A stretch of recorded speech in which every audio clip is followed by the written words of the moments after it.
రెండో దశ ఈరోజు ముగిసింది. మొదటి దశ మనం బైక్ ర్యాలీ దాదాపు 105 కిలోమీటర్లు మనం తిరగడం జరిగింది ఇదే కళ్యాణదుర్గం నియోజకవర్గంలో. ఇదే కళ్యాణదుర్గం నియోజకవర్గంలో రెండో దశగా పాదయాత్రను ఎంచుకున్నాము. దాదాపు 16 రోజులు 220 కిలోమీటర్లు దాదాపు 62 గ్రామాల్లో తిరగడం జరిగింది. వాటికి ముగుస్తూ ఉంది. ఈ సందర్భంగా నాతో నడిచిన ప్రతి ఒక్క పాదయాత్రికుడికి నేను నమస్కారాలు తెలియజేస్తున్నా శిరస్సు ఉంచి.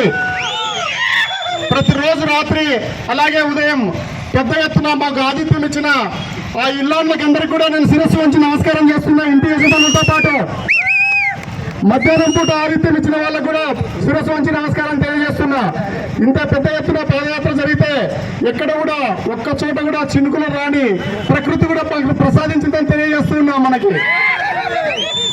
ఈ పేద ప్రాంతం కోసం, ఈ పేద ప్రజల కోసం ఏదైతే ఆర్టీటీ ఉందో దాన్ని రక్షించుకొని తీర్థమని తెలియజేస్తూ ఉన్నా. ఒక చిన్న పని ఈ రెండు ప్రభుత్వాలు 3 పార్టీలు కలిసి చేయలేకపోతున్నాయని తెలియజేస్తున్నా. నిజమైన అసమర్థత ఏదన్నా ఉందంటే FCRA foreign contribution regulation act 2000 ఆర్టీటీకి తీసుకురాకపోవడంలోనే ఉందని తెలియజేస్తున్నా. ఎందుకంటే 50 సంవత్సరాల్లో ఎప్పుడు ఈ రాని ఇబ్బంది ఇప్పుడు ఎందుకు వచ్చిందో మీరందరూ కూడా ఆలోచన చేయాలి.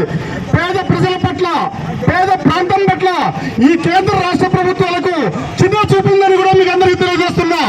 ఇది ఒక రాజకీయ ఉద్యమం కాదని తెలియజేస్తున్నా. ఇది ఒక ప్రజల ఉద్యమము రోజు రోజుకు తీవ్రమవుతుందని కూడా మీకు తెలియజేస్తున్నా. ఎప్పుడైతే ప్రజలు రోడ్లెక్కారో అప్పుడే ప్రభుత్వాలకు వణుకు పుడతాయని కూడా మీకు అందరికీ కూడా తెలియజేస్తున్నా. ప్రజలకు భయం పుట్టకపోతే FCRA రాదని కూడా మీకు అందరూ కూడా తెలియజేస్తున్నా. నేను ఒక గొంతుకై పేద ప్రజల పట్ల, పేద ప్రాంతం పట్ల ఒక గొంతుకై నేను వినిపిస్తున్నాను. పార్టీ తరఫున, ఈ ప్రాంతం తరఫున, ఈ ప్రజల తరఫున మా పార్టీ వాళ్ళు ఎవరైతే ఉన్నారో ప్రతి ఒక్కరూ ప్రతి నియోజకవర్గం నుంచి ఇక్కడికి వచ్చి మద్దతు తెలిపినందుకు వాళ్ళకందరికీ కూడా కృతజ్ఞతలు తెలియజేస్తున్నా. ప్రత్యేకించి జిల్లా అధ్యక్షుడికి, పార్లమెంట్ అబ్జర్వర్ కూడా నా నమస్కారాలు తెలియజేస్తున్నా. ఈ సందర్భంగా ఇది కేవలం పెద్ద ఎత్తున ఏదో ఒక రోజు భారీ బహిరంగ సభ పెట్టినామంటే అది FCRA వచ్చిన తర్వాత నేను తెలియజేస్తున్నా. తదుపరి కార్యాచరణ ప్రజల మద్దతును అనుసరించి, ప్రజాభిప్రాయాన్ని అనుసరించి, అలాగే పార్టీ ఆశీస్సులతో ఖచ్చితంగా ఉంటుందని తెలియజేస్తున్నా. ఎందుకంటే ఆర్టీటీ రాకపోతే, ఆర్టీటీ లేకపోతే మనకు బతుకులు ఉండే అవకాశం లేదు, మెతుకులు దొరికే అవకాశం లేదని కూడా మీకు అందరికీ కూడా తెలియజేస్తున్నా. అందువల్ల ఒక చిన్న పని, ఒక క్రాప్ రెన్యూవల్ కంటే కూడా చిన్న పని ప్రభుత్వాలు చేయలేకపోయినాయనే విషయాన్ని 50 సంవత్సరాల నుంచి ఎప్పుడు రాని ఇబ్బందిని ఆర్టీటీకి వీళ్ళు ఇచ్చారనే కష్టాన్ని తీసుకొచ్చారనే విషయాన్ని కూడా మీరు గుర్తుపెట్టుకోవాలా.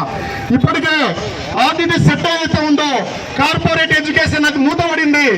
ఈ సంవత్సరం పేద పిల్లలకి కార్పొరేట్ కాలేజీల్లో చదివే అవకాశం లేకుండా పోయిందని మీకు అందరికీ కూడా తెలియజేస్తున్నా. ఈ విషయం మనకు నచ్చదు. అలాగే కార్పొరేట్ హాస్పిటల్స్ లోకి పోయే పరిస్థితి కూడా మనకు లేదు. ఆర్టీటీ హాస్పిటల్స్ కూడా త్వరలోనే మూతపడే అవకాశం వస్తుందని కూడా మీరందరూ గుర్తుపెట్టుకోవాలా. నా పిలుపుని అందుకొని పార్టీ తరఫున, ప్రజల తరఫున, ప్రాంతం తరఫున ఇంత పెద్ద ఎత్తున పదయాత్రలో మీరందరూ పాల్గొన్నందుకు శిరస్సు వంచి నమస్కారాలు తెలియజేస్తూ ఉన్నాను. ఎక్కువ మాట్లాడాల్సిన పని లేదు, ఎక్కువ చేయాల్సిందే ఉంది. ఖచ్చితంగా తదుపరి కార్యాచరణ కోసం మీరు ఎదురు చూడాలని తెలియజేస్తున్నాను. సాధ్యమైనంత సమయాన్ని కూడా నాయకులకు, ప్రభుత్వాలకు ఇస్తూ ఉన్నాం. మన ఎమ్మెల్యే గారు చెప్పారు వారం రోజుల్లో తెచ్చిస్తాను పాదయాత్ర ఎందుకని. నేను చెప్పాను తెచ్చిచ్చిన మరుక్షణమే మా పాదయాత్ర ముగుస్తుందని. పాదయాత్రకు ఆయన ఏమాత్రం కూడా అడ్డంకు లేదు. ఈ రోజు 4వ అడ్డంకి, 16 రోజుల్లో ప్రతి 4 రోజులకు ఒక అడ్డంకి జరుగుతూనే ఉంది. అయినా ప్రజలు భయపడకుండా వెంట వచ్చినందుకు కృతజ్ఞతలు తెలియజేస్తూ ఖచ్చితంగా ఆర్టీటీని పరిరక్షించుకొని తీరాలని తెలియజేస్తూ నాకు ఈ అవకాశం ఇచ్చిన మీ అందరికీ కూడా, నాతో నడిచిన మీ అందరికీ కూడా శిరస్సు వంచి మరోసారి నమస్కారం.